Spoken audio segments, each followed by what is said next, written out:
لال باغ کا ہیرو شونا کٹ کے ناظرین، اگر آپ چینل پر نئے ہیں تو چینل کو سبسکرائب کر لیں تاکہ آپ کو آنے والی ہر نئی ویڈیو ملتی رہے۔ لال باغ ایک خوبصورت پاکستانی قصبہ تھا جہاں رنگ برنگے پھول، لہلہاتے کھیت اور پہاڑوں سے بہتی ندیوں کا حسین منظر تھا۔ اسی قصبے میں ایک ننھا سا لڑکا رہتا تھا جس کا نام تیمور تھا۔ تیمور کے گنگرارے بال اور چمکتے ہوئی آنکھیں اسے سب بچوں سے ممتاز بناتی تھیں۔ وہ ہمیشہ نئی مہمات کو خواب دیکھتا اور خود کو ایک بڑا ہیرو تصور کرتا۔ اس کے کمرے کی دیواروں پر بہادر سورماؤں اور نائٹوں کی تصویریں لگی ہوئی تھیں جو اپنی قوم اور وطن کے لیے لڑتے تھے۔ تیمور کو یقین تھا کہ ایک دن وہ بھی ایسا ہیرو بنے گا جسے سب یاد رکھیں۔ ہیروز کا مقابلہ۔ ایک دن لال باغ کے بازاروں میں خوشی کی لہر دوڑ گئی۔ اعلان ہوا کہ سالانہ ہیرو کا مقابلہ پھر سے ہونے جا رہا ہے۔ اس مقابلے میں بچے اپنی بہادری، ذہانت اور نیکی سے ثابت کرتے تھے کہ وہ سچو ہیرو بننے کے قابل ہیں۔ تیمور کی خوشی کا کوئی ٹھکانہ نہ تھا۔ صبح سویرے وہ بستر سے اچھلا، جلدی سے اپنا چمکدار سبز لباس پہنا جو اس کی دادی نے خاص طور پر مقابلے کے لیے سی دیا تھا، اور سر پر مخصوص ٹوپی رکھ کر نیچے دوڑ گیا۔ امی، وہ چیخا، میں ہیرو بننے جا رہا ہوں۔ امی نے مسکرا کر ایک تھیلا اس کے حوالے کیا جس میں ناشتہ اور پانی تھا۔ ابو نے پیار سے اس کے سر پر ہاتھ پھیرے اور آہستہ سے کہا، میرا بہادر بیٹا، اللہ تمہارا حافظ ہو۔ پہلا چیلنج، کراہتی ہوئی جھاڑیاں۔ پہلا مرحلہ کراہتی ہوئی جھاڑیوں کا جنگل تھا جہاں درختوں سے عجیب آوازیں آتی تھیں اور کہا جاتا تھا یہاں جادوئی مخلوق بھی رہتی ہے۔ تیمور کو تھوڑا سا خوف محسوس ہوا، لیکن اس نے گہرا سانس لیا اور جنگل میں داخل ہو گیا۔ جنگل میں ہر طرف ہریالی تھی، لیکن اچانک اسے کسی کے رونے کی آواز آئی۔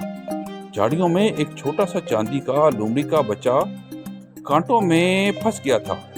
تیمور نے نرمی سے کہا، رکو، میں تمہاری مدد کرتا ہوں۔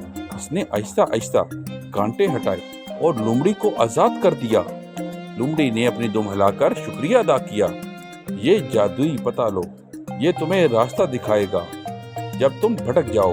تیمور نے شکر گزار دل سے پتہ لیا اور آگے بڑھ گیا۔ دوسرا چیلنج، شفاف ندی۔ اگلا مرحلہ شفاف ندی تھی جو ستاروں کی مانند چمک رہی تھی۔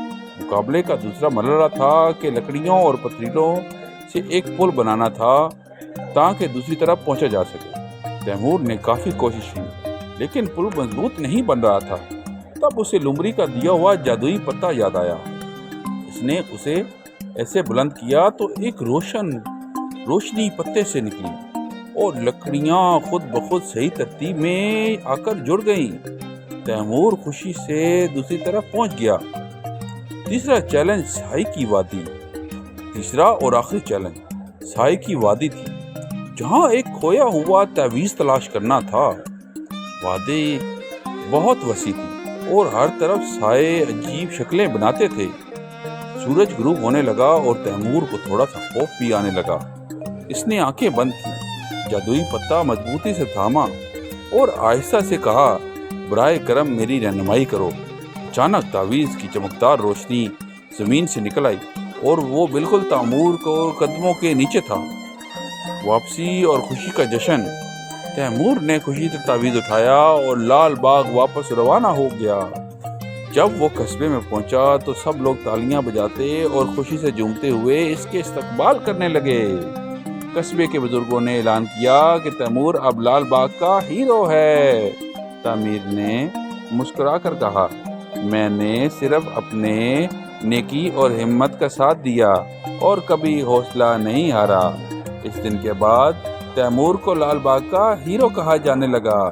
لوگ اس سے کہانیاں سنتے اور بچے اس جیسا بننے کی خواہش کرتے۔ تیمور جانتا تھا کہ اصل ہیرو بننے کے لیے صرف تلوار یا طاقت کافی نہیں، بلکہ دل میں نرمی، دماغ میں حکمت اور روح میں سچائی کا ہونا ضروری ہے۔ اور یوں لال باغ کے ہیرو کی کہانی ہمیشہ کے لیے دلوں میں لوگوں کے بس گئی۔ شونا کٹ کے ناظرین، اگر آپ کو کہانی اچھی لگی ہے تو کہانی کو لائک کریں اور اس کو اپنے دوستوں کے ساتھ بھی شیئر کریں۔ کل ملتے ہیں ایک نئی اور خوبصورت کہانی کے ساتھ، تب تک اپنا خیال رکھیں۔ اللہ حافظ۔